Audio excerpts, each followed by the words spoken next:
할렐루야, 성도 여러분 안녕하세요. 오늘도 말씀 듣고 기도할 때 하나님께서 놀라운 은혜 베풀어 주실 줄로 믿습니다.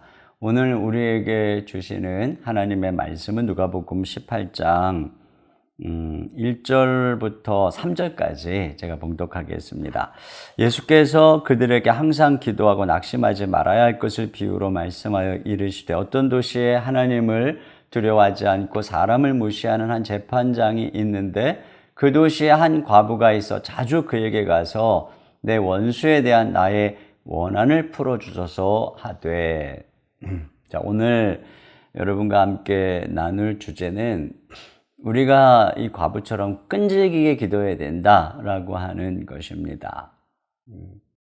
자, 오늘 주님께서 그 한 과부가 불의한 재판관에게 자기 원한을 풀어달라고 끈질기게 찾아가서 응답받은 그 비유의 이야기가 나타나 있어요. 이 말씀을 왜 하신 거냐면 1절에 보니까 예수께서 그들에게 항상 기도하고 낙심하지 말아야 할 것을 비유로 말씀하여. 그러니까 낙심해서 기도 중단하지 말고 끈질기게 응답받을 때까지 끝까지 기도해야 한다. 기도는 이렇게 된다는 것입니다. 오늘 이 과부가 응답받게 된 비결은 단 하나예요. 끈기입니다.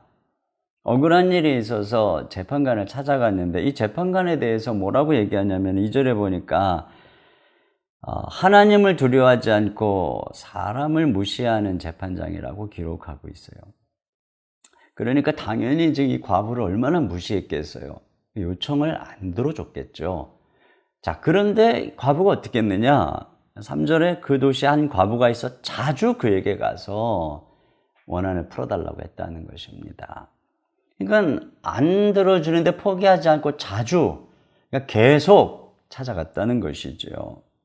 근데 그랬더니 이제 여기 뭐라고 그 재판장이 얘기를 하냐면 4절에 그가 얼마 동안 듣지 아니하다가 후에 속으로 생각하되 내가 하나님을 두려워하지 않고 사람을 무시하나.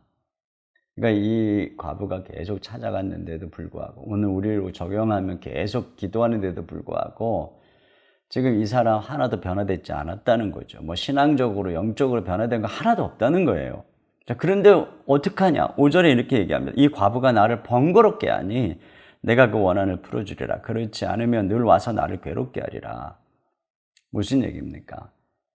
여인이 계속 찾아와서 귀찮아서 괴로워서 들어줘야 되겠다는 것이죠. 그러니까 지금 보세요. 뭐가 일한 것입니까? 여인의 끈기가 일한 것입니다.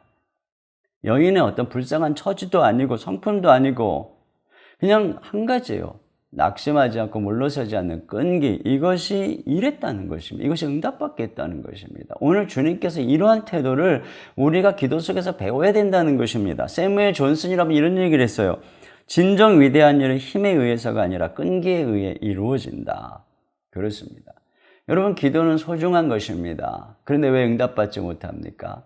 끝까지 하지 않기 때문에 그런 것입니다. 운동은 좋은 것입니다. 그러나 왜 유익이 없습니까? 끝까지 하지 않기 때문인 것이죠. 그렇습니다. 기도는 우리가 끝까지 해야 되는 것입니다.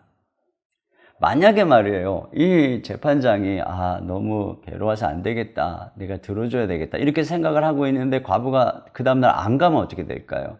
그러면 응답받지 못하는 것입니다. 그러니까 우리가 끝까지 어떤 면에서 말이에요, 내가 지금 포기하는 것이 내일 기도했으면 응답될 순간에 포기할 수도 있는 것입니다. 어떤 석공이 큰 돌을 쪼개기 위해서 망치로 내려치는데 100번을 쳤는데 꿈쩍도 안 합니다. 근데 101번을 쳤더니 쫙 갈라집니다. 만약에 100번에서 포기했다면 어떻게 됐겠습니까? 우리가 끝까지 응답받을 때까지 낙심하지 말고 기도해야 됩니다. 원래 해가 뜨기 전에 밤이 가장 어둡다고, 기도하다가 낙심이 깊어지는 그 순간이 어쩌면 응답의 직전일 수가 있는 것입니다. 목사님, 저는 과부가 같은 그런 기질이 아니어서 이런 식으로 기도 잘 못해요. 여러분, 그런 말씀하시면 안 됩니다. 우리 주님께서 우리가 할 수 없는 얘기를 절대 하시는 법이 없습니다. 우리 믿음의 조상 아브라함의 특징이 무엇입니까? 100세가 되어서 몸이 죽은 것 같이 되었어요. 불가능한 상황이죠. 바랄 수 없는 상황이죠. 그런데도 바라고 믿고 믿음이 약해지지 않았다. 이게 뭡니까? 끈기죠. 이런 유전자가 예수님 안에서 다 우리에게 주어진 것입니다. 그렇기 때문에 우리가 기도하고자 하며 성령께 요청하며 성령님은 우리로 하여금 낙심하지 않고 굴하지 않고 기도할 수 있는 야성을 주시는 것입니다. 이미 이 과부처럼 저와 여러분 앞에 원한 앞에서 낙심하지 않는 유전자가 있다는 거 기억해야 됩니다. 이 무정한 재판장 같은 사람 앞에서도 주눅들지 않는 유전자가 있다는 거 기억하셔야 됩니다. 무시 모욕당해도 물러서지 않는 유전자가 있다는 거 기억해야 됩니다. 이미 저와 여러분은 그런 분입니다. 그러므로 담대하게 나가서 하나님께 기도하라고 주께서 요청하고 있는 것입니다. 어떤 그 프로 선수 트레이너에게 물었어요. 최고의 선수와 보통 선수의 차이는 무엇입니까? 이렇게 얘기했다고 합니다. 매일 하는 훈련에서 오는 지루함을 견디는가 아닌가의 차이에 달려 있습니다. 여러분, 매일 하는 훈련, 이 그리스도인, 이 탁월한 그리스도인과 그렇지 않은 사람의 차이도 똑같아요. 매일 하는 기도, 이 지루함을 견디느냐 견디지 않느냐.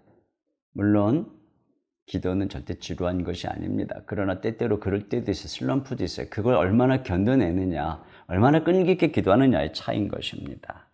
그리고 우리가 낙심하지 말고 끝까지 기도해야 되는 가장 중요한 이유는 우리 하나님은 재판장 같은 하나님이 아니라는 거예요.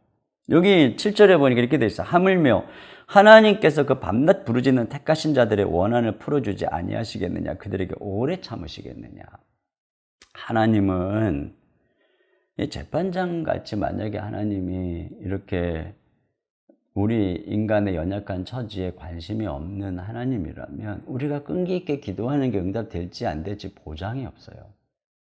그런데 하나님은 그런 분이 아니라는 거죠. 이렇게 우리의 사정을 아시고 속히 응답해 주시기를 원하시는 하나님이신데 우리가 포기한다면 그것처럼 손해가 없는 거예요. 우리 하나님은 이 재판장하고는 다르게 우리 기도를 들으시는 분입니다. 밤낮 부르짖는 택하신 자들의 원한을 들으시는 분입니다. 그리고 그 음성을 기뻐하는 분입니다. 그래서 오래 참으시겠느냐. 8절에 내가 너희에게 이르니 속히 그 원한을 풀어주리라. 빨리 응답해 주는 분이십니다. 물론 하나님의 시간표는 우리의 시간표하고 달라서 우리가 볼 때 좀 늦는다고 생각될 때가 있어요. 그러나 제가 이렇게 경험해 보니까요, 하나님의 때가 제일 빠른 때예요. 우리 조급한 대로 하면 일을 그르칠 때가 참 많아요. 다시 돌아가야 됩니다. 그러나 하나님께서 우리에게 주시는 그때가 최적의 타이밍입니다. 그분은 언제나 적합한 때에 속히 주시는 분이세요. 그러므로 오늘 우리가 어떤 어려움이 있다 할지라도 낭망하지 말고 끝까지 기도해야 됩니다. 이미 그런 끈기가, 그런 야성이 저와 여러분 안에 있습니다. 끝까지 기도해서 하나님께 응답받는 저와 여러분 되시기를 주님의 이름으로 축원합니다. 제가 기도하겠습니다. 하나님 아버지, 오늘 우리가 주님 앞에 기도할 때 끈기 있게 기도하라고 말씀해 주셨습니다. 아버지, 우리가 기도를 시작하는 것으로 족하지 말게 하시고 응답받을 때까지 끝까지 기도할 수 있도록 도와주시옵소서. 이미 이 과부처럼 주님 안에서 우리에게 끈기의 유전자를 주신 줄로 믿습니다. 이미 우리 안에 이런 강한 영적인 야성이 있는 것을 믿습니다.